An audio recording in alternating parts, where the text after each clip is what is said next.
નમસ્કાર શિક્ષક મિત્રો, અહીં આપણે જોઈશું કે જે મિત્રોને ઉતાવળની અંદર ભૂલથી જે ઘર યાદી દાખલ કરવા સમયે કોઈ ખોટો ડેટા નખાઈ ગયો હોય અને ત્યારબાદ જો આગળનો લીટી નંબર આપણે આવી ગયો હોય તો એ લીટી નંબર સુધારવા માટે આપણે શું કરી શકીએ?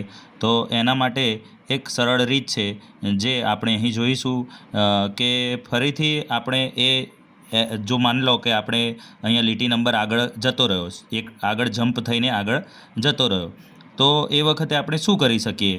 તો બહુ કન્ફ્યુઝ થવાની જરૂર નથી, સિમ્પલ છે ખૂબ જ, કે એમાં આપણી જે એપ્લિકેશન છે ચલો એને આપણે લોંગ પ્રેસ કરીશું તો એપ ઇન્ફોર્મેશન આવે અહીંયા. તો એપ ઇન્ફોર્મેશનની અંદર જ્યારે અહીં ક્લિયર ઓલ ડેટાસ આવે, ક્લિયર કેચેસ અને ક્લિયર ઓલ ડેટા, માત્ર એટલું જ કરવાથી આપણી ફરીથી આપણો જે લીટી નંબર છે એને ફરીથી આપણે એચએલઓ એપ્લિકેશન જે છે એને અનઇન્સ્ટોલ કરવાની જરૂર નથી.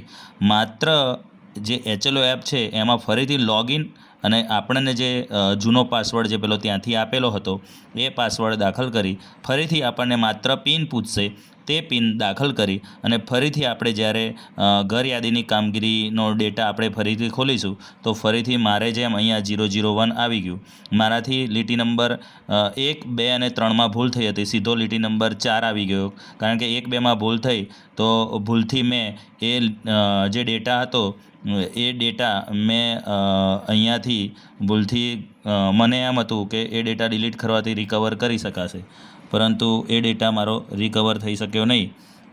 તો એટલા માટે મેં અહીંથી ડિલીટ મારી દીધા હતા.